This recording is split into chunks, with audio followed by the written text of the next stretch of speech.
नमस्कार दोस्तों, स्वागत है आप सभी का हमारे खुराना स्टडी यूट्यूब चैनल पर।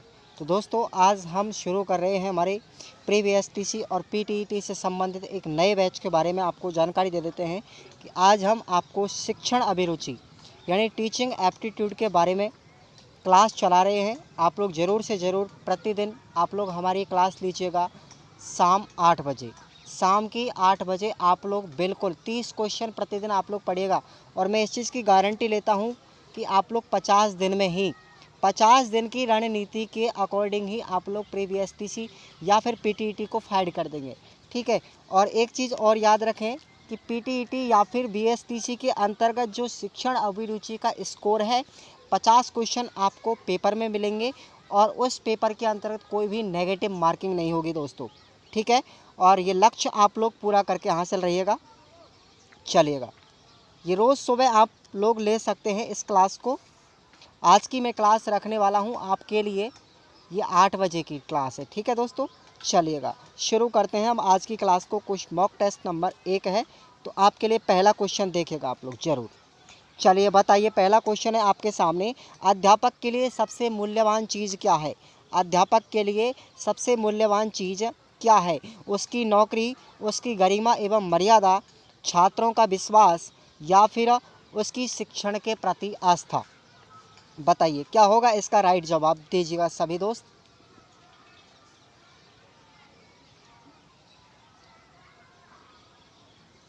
तो भैया इस क्वेश्चन का राइट जवाब चला जाएगा आपका ऑप्शन सी के साथ में।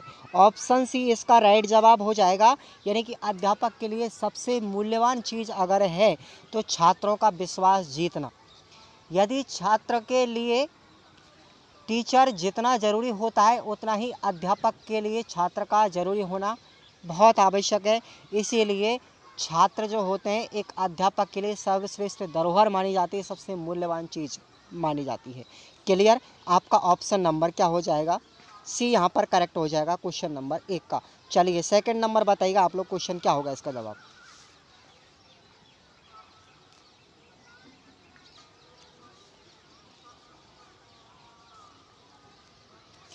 तो अगला क्वेश्चन नेक्स्ट ये है अपना दूसरा। अच्छा अध्यापक वह है जो मेधावी व परिश्रमी हो, अपने विद्यार्थियों से सच्ची लगन रखता हो या सादा जीवन व्यतीत करता हो, अपने विषय में प्रवीण हो। तो क्वेश्चन का राइट जवाब हो जाएगा दोस्तों आपका ऑप्शन बी, अपने विद्यार्थियों से सच्ची लगन रखने वाला ही अच्छा अध्यापक होता है। जो छात्रों के हित में सदा अध्यापन का कार्य करता है वही एक कुशल अध्यापक का गुण होता है, कुशल अध्यापक का एक व्यक्तित्व होता है। आप लोग क्वेश्चन को अच्छी ढंग से क्लियर कर लीजिएगा। क्वेश्चन को आप लोग जितना पॉजिटिव सोचोगे, क्वेश्चन को जितना पॉजिटिव आप लोग सोचोगे उतना ही आपका जवाब 100% सही चला जाएगा। नेक्स्ट क्वेश्चन देखिएगा आपके सामने ये है। शिक्षा के प्रचार एवं प्रसार से ऑप्शन है लोकतंत्र मजबूत होता है, अंधविश्वास में कमी आती है या आर्थिक विकास की दर बढ़ती है या उपरोक्त सभी।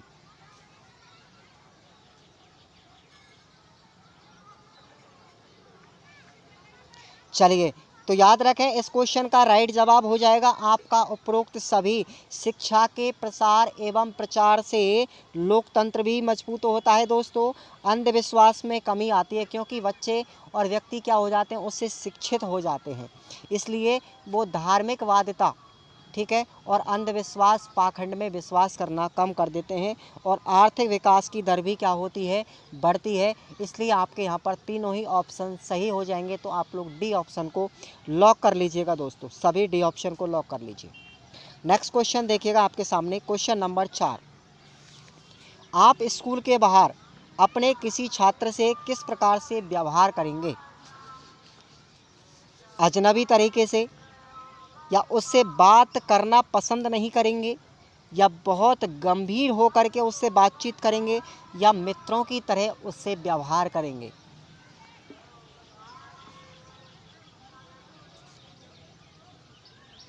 तो देखिएगा यदि आप एक अध्यापक हो और स्कूल के बाहर आपकी किसी छात्र से मुलाकात हो जाए तो दोस्तों आपका जो व्यवहार रहेगा बहुत ही गंभीर तरीके से आपका व्यवहार करना होगा।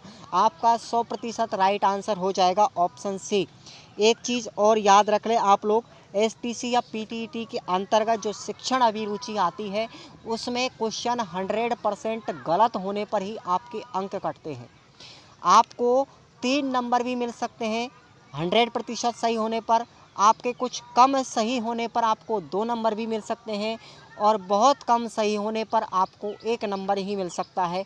तो याद रखें आप लोग ज़्यादा से ज़्यादा पॉजिटिव सोचिएगा जब भी आप लोग शिक्षण अभिरुचि के सवालों को कर रहे होते हैं। क्लियर? तो आप लोग समझिएगा, शिक्षण अभिरुचि जितना पॉजिटिव होगी आपकी उतना ही आपकी अच्छी कवर होगी शिक्षण अभिरुचि मित्रों। तो अगला क्वेश्चन आपके सामने 5वां स्क्रीन पर देखिएगा। शिक्षण क्या है बताइए? शिक्षण एक कौशल है, एक कला है, एक क्रिया मात्र है या फिर एक तपस्या है? शिक्षण क्या है? तो चलिए इसका राइट जवाब हो जाएगा भैया, शिक्षण एक कौशल है, एक स्किल का नाम है शिक्षण कौशल। आप लोग पढ़ रहे होंगे बीएसटीसी, जब भी आप लोग करेंगे शिक्षण कौशल बहुत प्रकार के होते हैं, ठीक है। और उन शिक्षण कौशलों की आप लोग विस्तार से बात अगर करेंगे तो आपको मैं एक यूनिट आएगी, उस यूनिट के जो क्वेश्चन आएंगे उसके अंतर्गत पूरा क्लियर करके पूरी तरीके से समझाने की कोशिश करूँगा। मॉक टेस्ट अपना जब भी आएगा अगला, ठीक है ना। तो शिक्षण कौशल, और जब आप लोग बीएसटीसी में सेलेक्ट हो जाओगे ना दोस्तों तो आपको शिक्षण कौशल के बारे में विस्तार से पूरी एक्सप्लेनेशन के साथ में पूरी चीज़ पढ़ने को मिलेगी। तो फिलहाल में इसका राइट आंसर आपका ऑप्शन ए कर लीजिए। चलिए अगला क्वेश्चन आपका हो जाएगा, देखिए क्वेश्चन नंबर 6। शिक्षा तभी सार्थक होगी जब पाठ्यक्रम केंद्रित होना चाहिए या फिर छात्र केंद्रित होना चाहिए, रोजगार केंद्रित होनी चाहिए या फिर समाज के केंद्रित होनी चाहिए। कब होगी शिक्षा सार्थक दोस्तों बताइए? सभी कमेंट कीजिएगा सभी दोस्त। 8 बजे बिल्कुल राइट टाइम, 8 बजे आपकी ये क्लास होगी।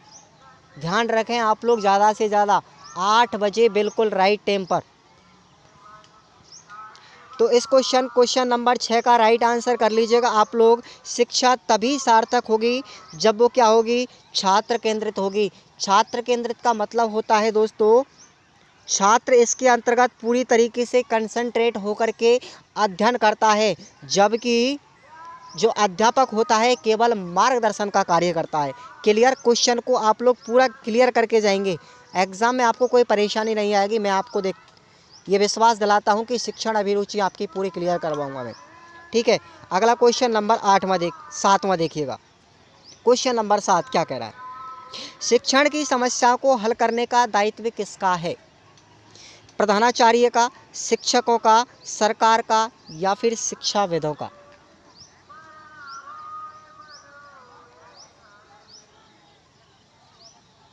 तो देखिएगा, शिक्षण की जो समस्या आई थी ना दोस्तों, आप लोग क्लास के अंतर्गत किसके माध्यम से पढ़ते हैं? एक अध्यापक के माध्यम से पढ़ते हैं, एक टीचर के माध्यम से पढ़ते हैं, एक शिक्षक के माध्यम से पढ़ते हैं। तो आपकी जो अध्ययन के अंतर्गत जो भी समस्या आएगी उन समस्याओं का हल कौन करेगा? शिक्षक ही करेगा, ठीक है। प्रधानाचार्य नहीं करेगा, प्रधानाचार्य केवल विद्यालय का संचालन करता है, सरकार नहीं कर पाएगी, ना ही कोई शिक्षाविद कर पाएगा। केवल शिक्षा की समस्याओं को हल करने वाला एकमात्र अपने जीवन का मित्र होता है दोस्तों, वो होता है शिक्षक। शिक्षक से ज़्यादा महत्वपूर्ण जीवन में विद्यार्थी के लिए कोई चीज़ नहीं है। कोई भी मार्गदर्शन करने वाला इससे बड़ा योगदान आपके जीवन में नहीं दे सकता। क्लियर? चलिए अगले क्वेश्चन की तरफ बढ़ते हैं। क्वेश्चन नंबर 8वां, बताइए क्या होगा इसका जवाब?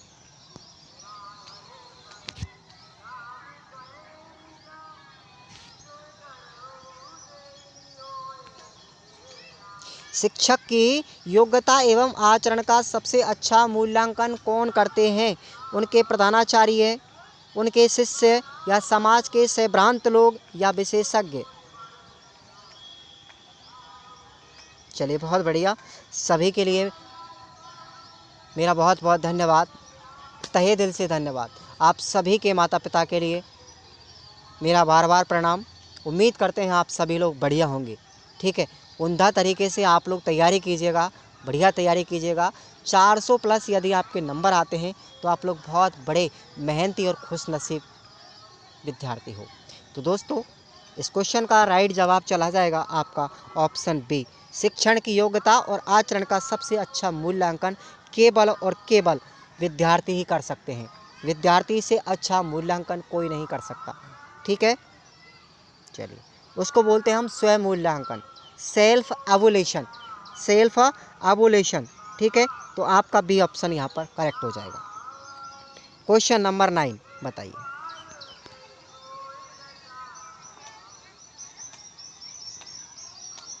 आपके विचार में शिक्षा का उद्देश्य क्या होना चाहिए? शिक्षा ग्रहण करने के बाद नौकरी, या फिर छात्रों की मानसिक योग्यता का विकास, छात्रों को साक्षर बनाना, या बालकों का सर्वांगीण विकास करना? क्या होगा आपके विचार से शिक्षा का उद्देश्य?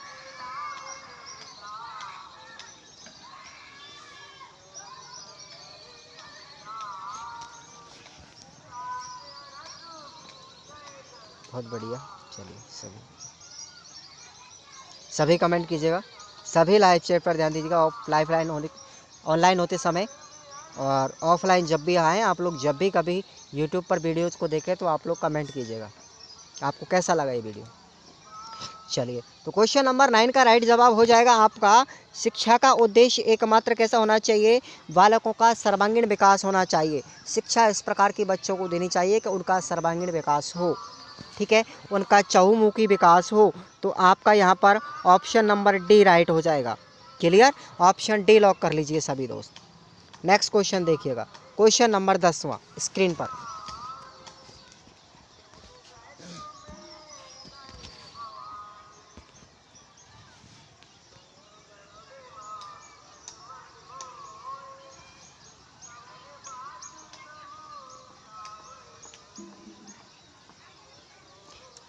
पाठ्यक्रम निर्माण में किस बात को मुख्य रूप से ध्यान में रखना चाहिए? पाठ्यक्रम निर्माण में किस बात को मुख्य रूप से ध्यान में रखना चाहिए? शिक्षा के उद्देश्यों को, छात्रों की आवश्यकताओं, रुचियों और योग्यताओं को, शिक्षक अनुसंधानों को, या ऑप्शन ए और बी दोनों को?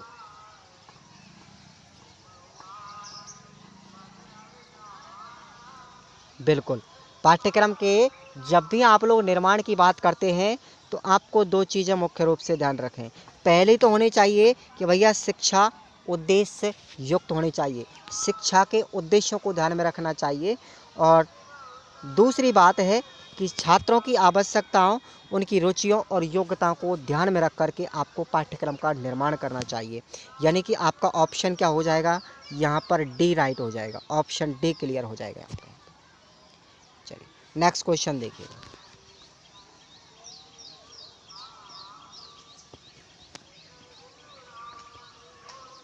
एक प्रधानाचार्य को होना चाहिए छात्रों के लिए प्रेरणादायक, अध्यापकों के लिए समानता का भाव रखने वाला, या कुशल प्रबंधक, या उपरोक्त सभी?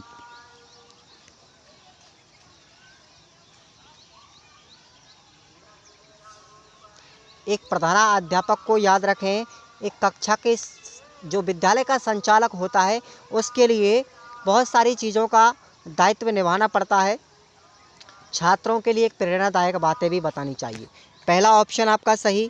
दूसरा ऑप्शन भी सही है कि अध्यापकों के लिए समानता का भाव रखने वाला भी होना चाहिए प्रधानाचार्य, और एक कुशल प्रबंधक, एक विद्यालय का अच्छा मैनेजमेंट करता होना चाहिए। इसलिए आपका क्या हो जाएगा यहाँ पर? डी ऑप्शन करेक्ट हो जाएगा मित्रों, डी ऑप्शन करेक्ट हो जाएगा। क्लियर, अगला क्वेश्चन नंबर 12 बताइए।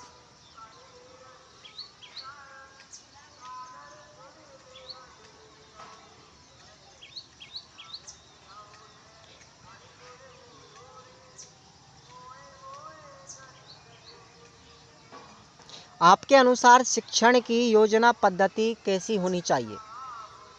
आपके अनुसार शिक्षण की जो योजना पद्धति है वो कैसी होनी चाहिए? शिक्षा केंद्रित, प्रोजेक्ट केंद्रित, या पाठ्य पुस्तक केंद्रित, या बालक केंद्रित? ध्यान रखें, जब भी आप लोग शिक्षण की योजना पद्धति बनाते हैं तो वो विद्यार्थी की बहुत सारी योग्यताओं, उसकी रुचियों को ध्यान में रखते हुए बनाना चाहिए, यानी कि बाल केंद्रित होना चाहिए। जब भी शिक्षण की योजना बनाएं तो वो विद्यार्थी केंद्रित होनी चाहिए, छात्र केंद्रित होनी चाहिए, अर्थात बालक केंद्रित होनी चाहिए। तो क्वेश्चन का राइट जवाब आपका चला जाएगा ऑप्शन डी के साथ। लॉक कर लीजिए सभी। नेक्स्ट क्वेश्चन देखिएगा, एक अध्यापक का श्रेष्ठतम गुण क्या है? बताइए सभी। जो भी भाई बहन जी हमारे YouTube चैनल पर से नए जुड़ रहे हैं वो याद रखें, प्री BSTC की तैयारी करने वाले या फिर PTET की तैयारी करने वाले रेगुलर क्लास लीजिएगा आप लोग। तो चलिए, एक अध्यापक का श्रेष्ठतम गुण क्या होता है? याद रखें कि वो अध्यापक के प्रति पूर्ण समर्पण होना चाहिए। जब तक एक अध्यापक दूसरे अध्यापक के प्रति समर्पण भावना का भाव नहीं रखेगा तब तक वो एक श्रेष्ठ अध्यापक नहीं कहला सकता। ठीक है, याद रखें। तो आपका यहाँ पर ऑप्शन क्या हो जाएगा? ए हो जाएगा करेक्ट। नेक्स्ट क्वेश्चन बताइए, क्वेश्चन नंबर 14 स्क्रीन पर देखिए। अब कोई दिक्कत वाली बात नहीं है, आपको बिल्कुल क्लियर दिख रहा होगा वीडियो। यदि कोई भी आपको समस्या आती है वीडियो से संबंधित देखने के लिए, या फिर थीम सही नहीं चल रही है, या फिर कोई भी प्रोजेक्ट के अंतर्गत समस्या हो, तो आप लोग मुझे कमेंट करके तुरंत बताइएगा। अपनी भावनाओं को बिल्कुल दिल में मत छुपाइए। जो भी कमियां हमारे प्रोजेक्ट के अंतर्गत हैं वो आप लोग मुझे ज़रूर बताएं। चलिए, क्वेश्चन नंबर 14, अध्यापक मुख्य रूप से किसके प्रति जवाबदेह होता है? समाज तथा छात्रों के प्रति, प्रधानाचार्य के प्रति, अभिभावकों के प्रति, या सरकार के प्रति?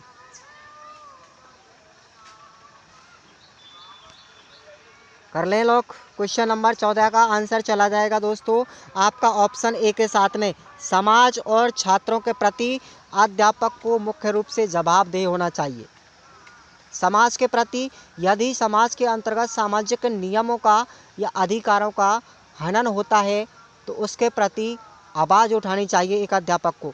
छात्रों के प्रति किसी भी अधिकार का हनन होता है तो अध्यापक को पूर्ण रूप से योगदान देना चाहिए। क्लियर? तो ये चीज़ें होनी चाहिए एक अध्यापक के अंतर्गत। नेक्स्ट क्वेश्चन देखिएगा आप लोग, क्वेश्चन नंबर 15, ग्रामीण अंचलों में बच्चों के स्कूल से भागने तथा पढ़ाई छोड़ने का कारण क्या है? स्कूल का नीरस वातावरण, छात्रों की बाल श्रमिक बनने की लालसा, या छात्रों का अध्यापक से डरना, या उपरोक्त सभी?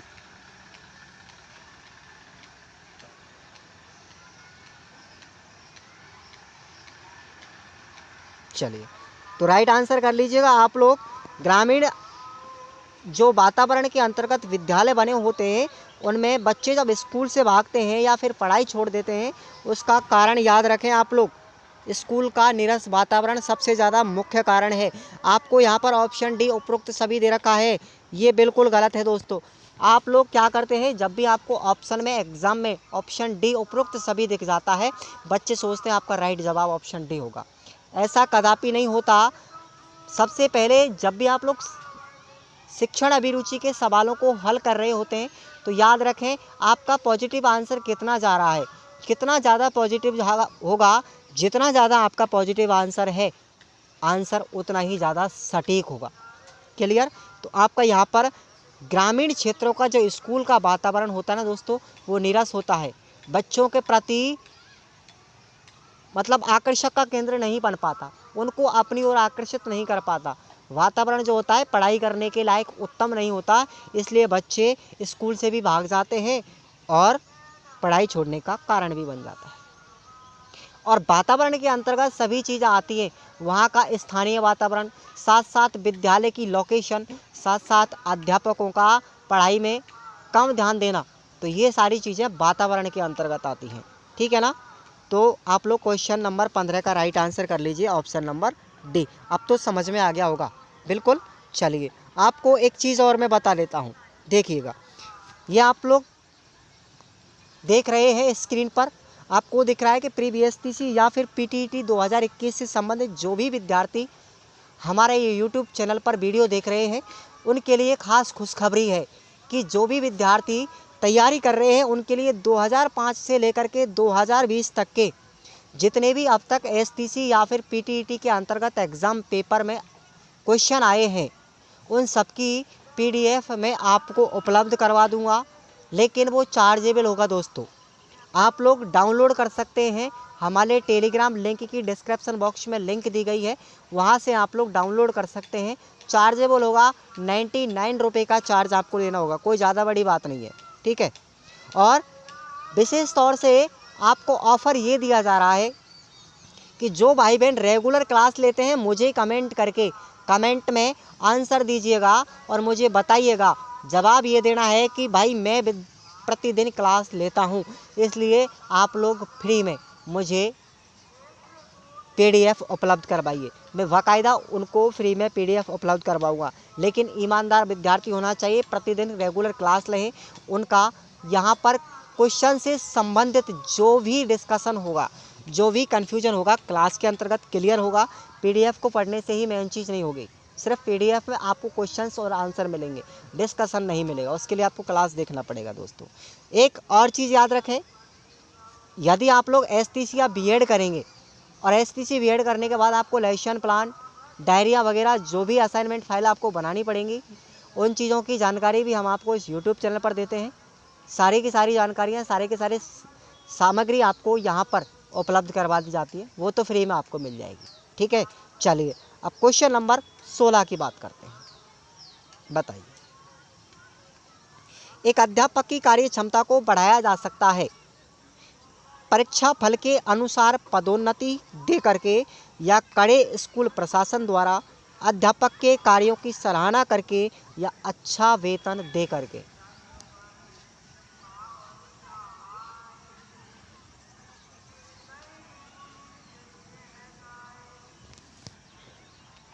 चलिए बताइए क्या होगा।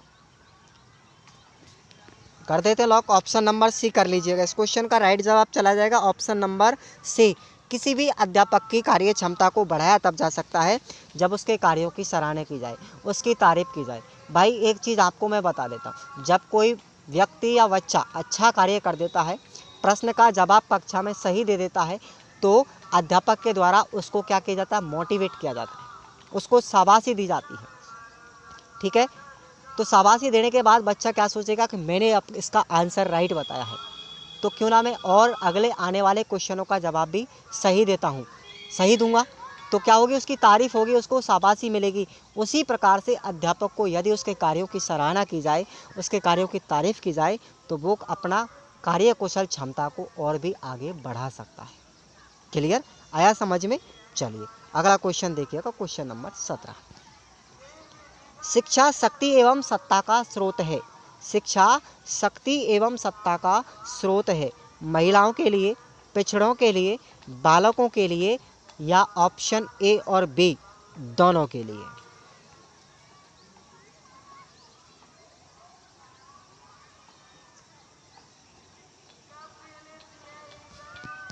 बहुत बढ़िया, सभी के लिए उम्दा क्वेश्चन सीरीज चल रही है आप सभी के लिए, तो देखिएगा ज़्यादा से ज़्यादा आप लोग इसका फ़ायदा उठाइएगा।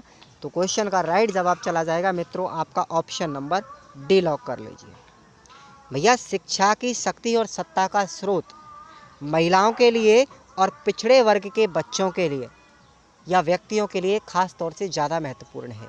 शिक्षा की शक्ति का आभास और सत्ता का आभास सिर्फ महिलाओं और पिछड़े वर्ग के लोगों को ही कराना चाहिए, ताकि वो भी समाज के अंतर्गत अपना स्थायित्व या वर्चस्व स्थापित कर सके।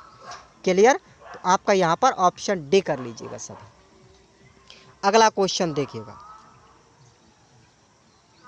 भारत में बेरोजगारी का प्रमुख कारण क्या है। भारत की रोजगारी के लिए ठोस नीति का नहीं होना, या शिक्षा का व्यापक प्रसार होना, उद्देश्यहीन शिक्षा होना, या घटिया स्तर की शिक्षा होना। पॉजिटिव जितना सोचोगे आपका जवाब भी उतना सही जाएगा मित्रों। बताइए, कर देते हैं क्वेश्चन नंबर 18 का ऑप्शन नंबर सी, लॉक कर लीजिए। कारण है भारत में शिक्षित बेरोजगारी, आज देश के अंतर्गत सभी युवा बेरोजगार डोल रहे हैं। कारण है उसका उद्देश्यहीन शिक्षा। उद्देश्यहीन शिक्षा, उद्देश्यहीन शिक्षा का मतलब होता है केवल विद्यार्थियों को डॉक्यूमेंट, सर्टिफिकेट शिक्षा के पकड़ा दिए जाते हैं, कोई भी प्रोजेक्ट सिस्टम नहीं होता, अपने जीवन के अंतर्गत एक्सपीरियंस नहीं सीख सकता, तो वो क्या होगी, उद्देश्यहीन शिक्षा होगी। यही कारण है कि वो शिक्षित बेरोजगार डोलते हैं। यदि व्यक्ति के अंतर्गत शिक्षा के साथ साथ प्रैक्टिकली रूप से कार्य सिखाया जाए, शिक्षा दी जाए, तो वो अपने रोजगार के साधन भी ढूंढ सकता है, अपने जीवन में रोजगार को भी पा सकता है। बुनियादी शिक्षा का भी यही उद्देश्य था भारत के अंतर्गत, याद रखें। तो आपका यहाँ पर ऑप्शन सी करेक्ट हो जाएगा। अगला क्वेश्चन देखिए, बताओ।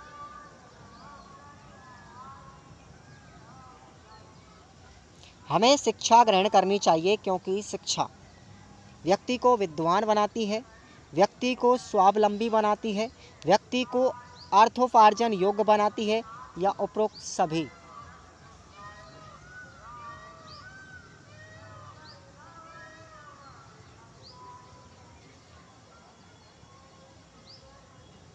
चलेगा।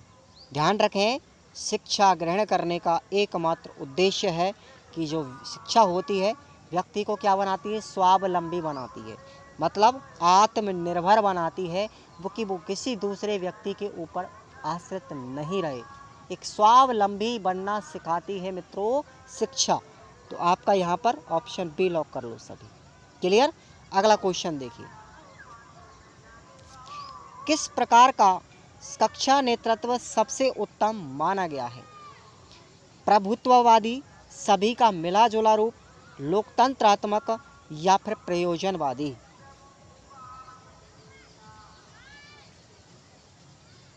तो कक्षा का नेतृत्व सबसे उत्तम माना गया है दोस्तों आपका लोकतांत्रिक। लोकतांत्रिक का मतलब होता है जनता का जनता के लिए, जनता द्वारा शासन। ठीक है, जनता का जनता के लिए, जनता द्वारा शासन लोकतंत्र कहलाता है। और लोकतंत्र के अंतर्गत प्रत्येक व्यक्ति को शिक्षा प्राप्त करने का अधिकार है, स्वतंत्रता का अधिकार है। 6 मूल अधिकार भारतीय संविधान के अंतर्गत व्यक्तियों को प्रदान किए गए हैं। तो एक कक्षा का नेतृत्व करने का सबसे उत्तम तरीका है कि कक्षा के अंतर्गत प्रत्येक व्यक्ति को या बच्चे को लोकतंत्रवादी तरीके से शिक्षा प्रदान करनी चाहिए, स्वतंत्रतापूर्वक शिक्षा प्रदान करनी चाहिए। तो आपका यहाँ पर ऑप्शन नंबर सी लॉक कर लो सभी। क्वेश्चन को क्लियर कर लीजिएगा आप लोग, क्लास के अंतर्गत ही कोई कन्फ्यूजन नहीं रहना चाहिए। ठीक है, मेरी तो यही कोशिश रहेगी कि आपको हर क्वेश्चन को मैं क्लियर करवाऊँ। अगला क्वेश्चन नंबर 21 देख लें। अभिभावक मुलाकात दिवस की सबसे अधिक आवश्यकता पड़ती है प्राइमरी कक्षाओं में, माध्यमिक कक्षाओं में, सेकेंडरी कक्षाओं में, या कॉलेजों में। अभिभावक मुलाकात दिवस का मतलब होता है परिवारजनों का विद्यालय में जाकर के अध्यापकों से भेंट करना, यानी मुलाकात करना। वो दिन क्या कहलाता है, अभिभावक मुलाकात दिवस। तो सबसे अधिक आवश्यकता किस स्तर पर पड़ती है? तो याद रखें आप लोग, प्राइमरी कक्षाओं के अंतर्गत छोटे जो बच्चे होते हैं उनकी ज़्यादा शिकायतें आती है, शिक्षा से संबंधित भी आती हैं, ठीक है ना, उनके ऊधम से संबंधित भी आती हैं, यानी कि वो ज़्यादा उत्पात करते हैं। तो बहुत सारी समस्याएं होती है प्राइमरी लेवल के अंतर्गत, जो बच्चों के माता पिता को समय समय पर अध्यापक के द्वारा सूचित की जाती हैं। ऑप्शन आपका यहाँ पर ए हो जाएगा मित्रों। अगला क्वेश्चन देखिए दोस्तों, क्वेश्चन नंबर 22। ग्रामीण क्षेत्रों के उत्थान का लक्ष्य होना चाहिए प्राइमरी एवं प्रौढ़ शिक्षा का प्रसार, नगरीय सुख सुविधाओं का विस्तार, उच्च शिक्षा का प्रचार, या फिर उपरोक्त सभी।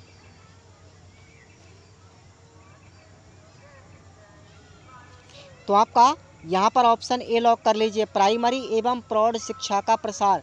ये ग्रामीण क्षेत्रों के उत्थान का लक्ष्य है, यानी ग्रामीण क्षेत्रों के अंतर्गत शिक्षा के अंतर्गत तभी जागरूकता आ सकती है जब प्राइमरी वाले बच्चों के साथ साथ प्रौढ़ शिक्षा केंद्र भी खोले जाएं, यानी कि युवा व्यक्तियों को या फिर जो 35 वर्ष से अधिक उम्र के व्यक्ति हैं उनको भी शिक्षा से संबंधित जागरूकता लाई जाए, तभी जाकर के ग्रामीण क्षेत्रों का उत्थान हो सकता है, विकास हो सकता है। यही उद्देश्य है, यही लक्ष्य है आपका। ऑप्शन हो जाएगा ए लॉक कर लो। Next question number 23। प्रधानाचार्य अध्यापक से क्या आशा रखता है? प्रधानाचार्य अपने अध्यापकों से क्या आशा रखता है? समर्पण एवं निष्ठा की, आज्ञा पालन भाव की, योग्यता एवं ज्ञान की, या उपरोक्त सभी?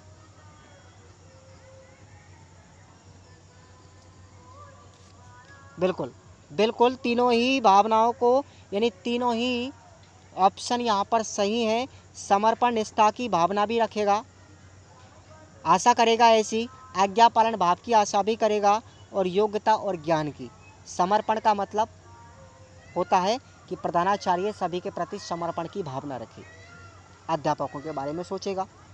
और भैया आज्ञा पालन भाव रखेगा कि मेरे द्वारा जो भी आदेश दिया जाए अध्यापक को पूर्ण करे उसको।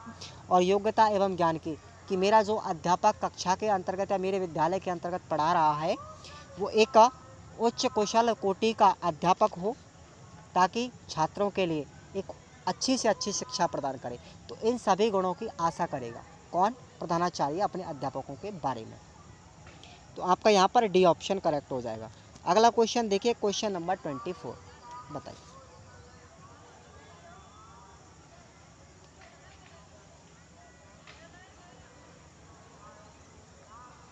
अब बताइएगा, अभिभावक अपने बालकों के लिए अध्यापकों से आशा करते हैं निष्पक्ष व्यवहार की, सहानुभूति एवं प्रेम की, योग्यता एवं ज्ञान की, या ऑप्शन ए और बी दोनों?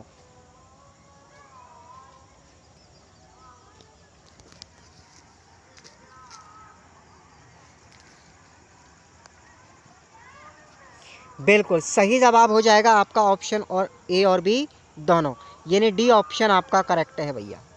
निष्पक्ष व्यवहार की भी और सहानुभूति प्रेम की। बिल्कुल अभिभावक अपने बालकों से क्या रखेगा, यानी बालकों के प्रति अध्यापक से क्या रखेगा? आशा रखेगा। डी ऑप्शन हो जाएगा। अगला क्वेश्चन बताइए, 25वां क्वेश्चन, यदि आपसे किसी गंभीर विषय पर भाषण देने के लिए कहा जाए तो आप इस विषय पर मित्रों से सलाह देंगे, स्पष्ट मना कर देंगे, या सहर्ष तैयार हो जाएंगे, या कुछ देर का समय मांगेंगे?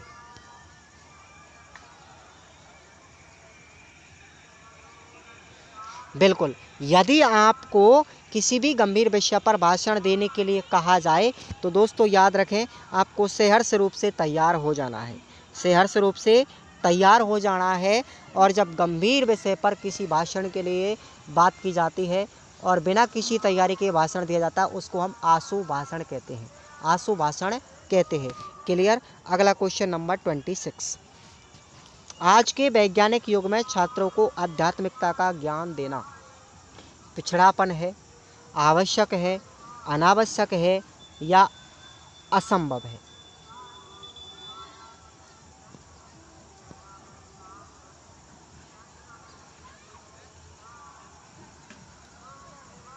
बिल्कुल भैया, ऑप्शन आपका बी राइट हो जाएगा। यहाँ पर ऑप्शन नंबर बी राइट हो जाएगा कि आज के युग, जो वैज्ञानिक युग चल रहा है, साइंटिफिक युग चल रहा है, उसमें छात्रों को आध्यात्मिकता का ज्ञान देना बहुत ज़रूरी है, बहुत ही आवश्यक है, कंपलसरी है। ठीक है ना? चलिए अगला क्वेश्चन बताइए, विद्यालय के सभी कार्यक्रमों में भाग लेना चाहिए क्योंकि इससे, ऑप्शन देखिएगा, सीखने का अवसर मिलता है, व्यक्तित्व का विकास होता है, या आत्मविश्वास के विकास में सहायता मिलती है, या उपरोक्त सभी? कर लीजिएगा आप लोग। डी राइट हो जाएगा आप सभी का, ऑप्शन नंबर डी राइट हो जाएगा कि विद्यालय के सभी कार्यक्रमों में भाग लेना चाहिए क्योंकि इससे हमें सीखने का अवसर भी मिलता है, व्यक्तित्व का विकास भी होता है, और आत्मविश्वास के विकास में भी सहायता मिलती है दोस्तों। अगला क्वेश्चन देखिए,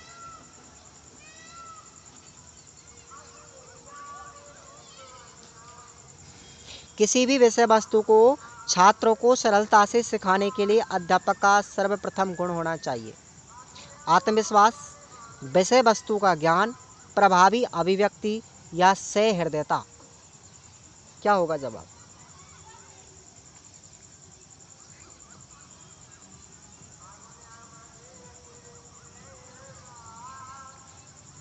राइट आंसर चला जाएगा आपका, कर लें लॉक, ऑप्शन नंबर सी। ठीक है, प्रभावी अभिव्यक्ति, सबसे पहले अध्यापक के अंतर्गत यही गुण होना चाहिए।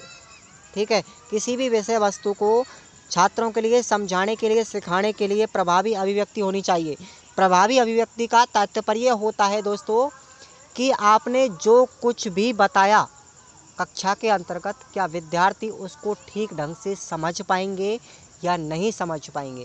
क्या विद्यार्थियों ने आपके द्वारा बताए गए लेक्चर को या व्याख्यान को या किसी भी विधि को या किसी भी कौशल को क्या ठीक ढंग से समझ पाए हैं या नहीं समझ पाए हैं। यही अध्यापक के अंतर्गत सर्वप्रथम गुण होना चाहिए अभिव्यक्ति का। ठीक है, तो आपका ऑप्शन नंबर सी राइट हो जाएगा। अगला क्वेश्चन नंबर 29वां देखिए, क्या होगा इसका जवाब।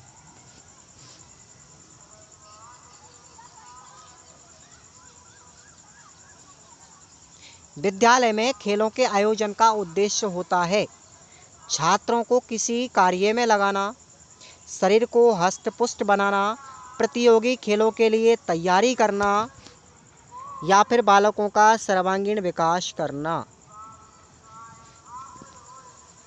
खेलों का आयोजन दोस्तों आप सभी लोग जानते हैं कि बच्चों के सर्वांगीण विकास के लिए खेलों को करवाया जाता है। विद्यालय स्तर पर ही नहीं, कॉलेज स्तर पर भी या फिर जीवन के प्रत्येक क्षेत्र के अंतर्गत खेल व्यक्ति के जीवन में बहुत ही ज़्यादा अनिवार्य अंग बन गया है, क्योंकि इससे व्यक्ति का शारीरिक विकास के साथ साथ मानसिक विकास भी होता है, सामाजिक विकास भी होता है, यानी कि खेलों से बहुत सारी चीज़ें भी सीखता है, इसलिए सर्वांगीण विकास के लिए बहुत ज़रूरी है। चलिए नेक्स्ट क्वेश्चन बताइएगा आप लोग।